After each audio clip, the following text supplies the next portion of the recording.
एक गांव में एक जवान लड़का रहता था। वह बहुत परेशान था क्योंकि उसके मन में हर समय बुरे विचार आते रहते थे। वह उन विचारों के बारे में सोचता रहता जिनके बारे में वह नहीं सोचना चाहता था। वह अपनी छोटी छोटी खुशियों के लिए दिन का ज्यादातर समय बर्बाद कर देता और बाद में इसके लिए पश्चाताप करता, लेकिन वह चाहकर भी खुद को बदल नहीं पाता था। वह अपने माता पिता का अकेला लड़का था और उसके माता पिता धीरे धीरे बूढ़े हो रहे थे। वह जवान था लेकिन कुछ भी ऐसा नहीं कर पा रहा था जिससे उसके माता पिता को उस पर गर्व हो। वह जानता था कि वह अपने समय और जीवन के साथ गलत कर रहा है, लेकिन बार बार कोशिश करने के बाद भी वह खुद को सुधार नहीं पा रहा था। वह अपनी समस्याओं के बारे में दूसरे लोगों से बात करता, पर किसी भी सलाह से उसे कोई फायदा नहीं हो रहा था। अब तो उसे ऐसा लगने लगा था कि उसका जीवन ऐसे ही मानसिक बोझ और बुरी आदतों के साथ बीत जाएगा।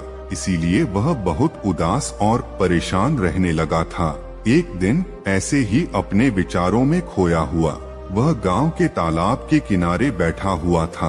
तभी पीछे से उसका एक मित्र भागता हुआ आया और बड़े उत्साह से उसके कंधे पर हाथ रखकर बोला, मित्र, मुझे तुम्हारी सभी समस्याओं का समाधान मिल गया है। अपने मित्र के मुंह से यह सुनकर वह लड़का बहुत खुश हो गया और पूछा, क्या समाधान मिला मेरी समस्याओं का? उसके मित्र ने कहा, ध्यान तुम्हारी सभी समस्याओं का समाधान है। लड़के ने पूछा, यह ध्यान क्या होता है? मित्र ने कहा, कल हमारे गांव में एक बौद्ध भिक्षु भिक्षाटन के लिए आए थे। गांव के सभी लोग उनसे अपनी समस्याओं का समाधान पूछ रहे थे, तो मैंने भी सोचा कि मैं तुम्हारी समस्या का समाधान पूछ लूं। मैंने उनसे पूछा कि मन को काबू में कैसे किया जा सकता है। उन्होंने ज्यादा कुछ नहीं कहा, बस इतना ही कहा, ध्यान जीवन की सभी समस्याओं का समाधान है। मैंने सोचा कि तुम्हें ध्यान के बारे में पता होगा, इसीलिए मैंने उनसे ज्यादा कुछ नहीं पूछा। मित्र की बात सुनकर लड़के ने कहा, मुझे उन बौद्ध भिक्षु से मिलना है। फिर वह लड़का और उसका मित्र बौद्ध भिक्षु को ढूंढने निकल पड़े। काफी पूछताछ और मशक्कत के बाद उन्हें वह बौद्ध भिक्षु बगल के एक गांव में एक पेड़ के नीचे ध्यान करते हुए मिले। वे दोनों उनके पास जाकर बैठ गए और उनकी आंखें खुलने का इंतजार करने लगे। थोड़ी देर बाद जब बौद्ध भिक्षु ने अपनी आंखें खोली तो वे प्रणाम करते हुए बोले, आपने यह तो बता दिया कि ध्यान जीवन की सभी समस्याओं का समाधान है, लेकिन यह नहीं बताया कि ध्यान क्या है। बौद्ध भिक्षु ने हंसते हुए कहा, ध्यान को शब्दों में पूरी तरह से समझाना आसान नहीं है, लेकिन तुम लोगों ने पूछा है तो मुझे कुछ न कुछ बताना ही पड़ेगा। ध्यान का मतलब है ना कोई प्रश्न, ना कोई उत्तर, ना कोई विचार और ना ही कोई भावना। यह ऐसी स्थिति है जो हमें हमारी वास्तविकता से परिचित कराती है। जब व्यक्ति इस स्थिति में पहुंचता है तो उसके अंदर कोई भी प्रश्न नहीं रहता, क्योंकि उसके सामने सब कुछ स्पष्ट हो जाता है। उसे जीवन की व्याख्या का पूर्णत अनुभव हो जाता है। लड़के ने पूछा, लेकिन इस स्थिति को कैसे प्राप्त किया जा सकता है? बौद्ध भिक्षु ने कहा, सीधा बैठना है। लड़के ने फिर पूछा, कब और कहाँ बैठना है? बौद्ध भिक्षु ने उत्तर दिया, जब भी और जहाँ भी शांत और एकांत हो। लड़के ने फिर पूछा, मेरे मन के ये गंदे विचार और बुरी आदतें कितने दिन में छूट जाएंगी? बौद्ध भिक्षु ने कहा, सिर्फ एक दिन में, अगर तुम 24 घंटे आंखें बंद करके बैठ सको। बौद्ध भिक्षु से आज्ञा लेकर वह लड़का अपने घर लौट आया और ध्यान करने बैठ गया। जैसे ही उसने आंखें बंद की, उसके मन में तरह तरह के विचार आने लगे। वह सोचने लगा, ध्यान से सचमुच कुछ फायदा होगा। मैं अपनी बुरी आदतों को छोड़ भी पाऊंगा या नहीं? आखिर लोग मेरी इज्जत कब करेंगे? मैं तो उससे प्रेम करता हूँ, लेकिन वह मुझसे प्रेम क्यों नहीं करती? मैं ऐसा क्या करूं कि बहुत सारा धन कमाऊं और अपने गांव का सबसे अमीर व्यक्ति बन जाऊं? वह अपने विचारों को रोकने की कोशिश करने लगा, लेकिन क्या कभी बहती नदी के पानी को कोई रोक पाया है? वह लड़का भी अपने विचारों को नहीं रोक पाया और आंखें खोलकर बैठ गया। उसने सोचा, अब तक के जीवन में बहुत से काम किए, लेकिन इतना मुश्किल काम कभी नहीं किया था। और वह बौद्ध भिक्षु तो कह रहे थे कि ध्यान करना बहुत ही आसान है। थोड़े समय बाद वह लड़का फिर बौद्ध भिक्षु के पास गया और कहा, आपने तो कहा था कि ध्यान करना आसान है, लेकिन यह तो दुनिया का सबसे मुश्किल काम लग रहा है। मेरे मन में विचार आना बंद ही नहीं हो रहे। बौद्ध भिक्षु ने हंसकर कहा, तुमसे विचारों को रोकने के लिए किसने कहा है?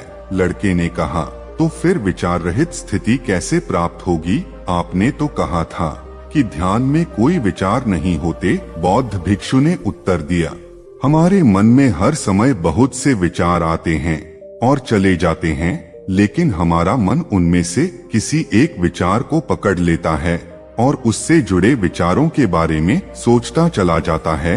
इस तरह मन विचारों में उलझ जाता है और हम भूल जाते हैं कि हम क्या कर रहे हैं। जब तुम ध्यान करने बैठोगे तो तुम्हारे मन में भी बहुत से विचार उठेंगे और खत्म हो जाएंगे, लेकिन तुम्हें किसी भी विचार को पकड़ना नहीं है, बस उन्हें देखना है। धीरे धीरे समय के साथ इन विचारों की गति कम हो जाएगी। यह सुनकर वह लड़का घर वापस आ गया और फिर से ध्यान करने बैठा। इस बार उसने बौद्ध भिक्षु के बताए अनुसार अपने विचारों को देखा। वह कुछ देर तक विचारों को साक्षी भाव से देखता रहा, लेकिन फिर उसके मन में ऐसे विचार आने लगे जिनके बारे में सोचने से वह खुद को रोक नहीं पाया। धीरे धीरे वह विचारों में खो गया। कुछ समय बाद उसे याद आया कि वह तो ध्यान कर रहा था। वह फिर से विचारों को देखने का प्रयास करने लगा, लेकिन इस बार उसके मन में अश्लील विचार उठने लगे। वह सोचने लगा, ध्यान जैसी पवित्र स्थिति में यह अश्लील विचार क्यों आ रहे हैं? वह अपने मन में उठ रहे गंदे विचारों को रोकने की कोशिश करने लगा, लेकिन वह रोक नहीं पाया। परेशान होकर वह फिर बौद्ध भिक्षु के पास पहुंचा और कहा, मैं जब भी ध्यान करता हूँ मेरे मन में गंदे और अश्लील विचार ही आते हैं। बौद्ध भिक्षु ने कहा, कोई भी विचार अच्छा या बुरा नहीं होता, इसीलिए किसी भी विचार को बुरा समझकर उसे दबाने की कोशिश मत करो, क्योंकि हमारे द्वारा विचारों का विरोध उन्हें और शक्तिशाली बना देता है। इसीलिए किसी भी विचार का दमन मत करो। मन की प्रकृति ही ऐसी है कि हम जिस चीज के बारे में सोचने से रोकते हैं, यह उसी के बारे में सबसे ज्यादा सोचने लगता है। इसीलिए तुम्हारा विचारों को रोकने का प्रयास व्यर्थ है, और जिन विचारों को तुम गंदे या अश्लील कह रहे हो, वे भी तुम्हारे जीवन का एक हिस्सा हैं। इंसानी जीवन को आगे बढ़ाने के लिए इन विचारों का आना भी जरूरी है। जीवन में हम जिस भी चीज को अस्वीकार करते हैं, हमारा मन उसी में रस लेने लगता है। इसलिए किसी भी सच्चाई से भागो मत, उसे स्वीकारो, तभी तुम उससे मुक्त हो पाओगे। लेकिन इसका मतलब यह नहीं कि तुम हमेशा कामवासना के विचारों में डूबे रहो। यह जीवन का एक छोटा हिस्सा है, पूरा जीवन नहीं। इस पहलू को स्वीकारो और आगे बढ़ो, क्योंकि जीवन में इसके आगे भी बहुत कुछ जानने को है। लड़के ने पूछा, लेकिन हमारा मन हमारे साथ इतनी चालाकी क्यों करता है?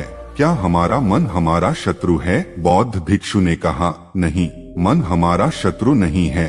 यह तो बस उस चीज को अनुभव करना चाहता है जिससे इसे आराम मिले। इसीलिए जब हम कोई ऐसा काम करते हैं जिसमें मन को आनंद नहीं मिलता, तो यह विरोध करता है।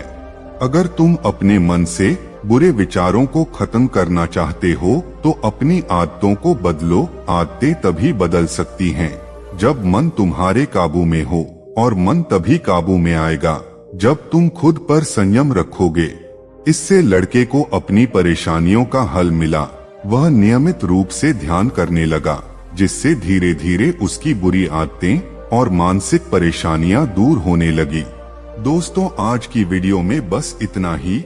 आप लोग कमेंट करके बताइए कि यह वीडियो आप लोगों को कैसी लगी, और आगे भी ऐसी वीडियो देखने के लिए वीडियो को लाइक करके अपने दोस्तों के साथ शेयर करें और इस चैनल बुद्धा इनसाइड वर्ल्ड को सब्सक्राइब करें। धन्यवाद दोस्तों। बुद्धाय नमो नमो।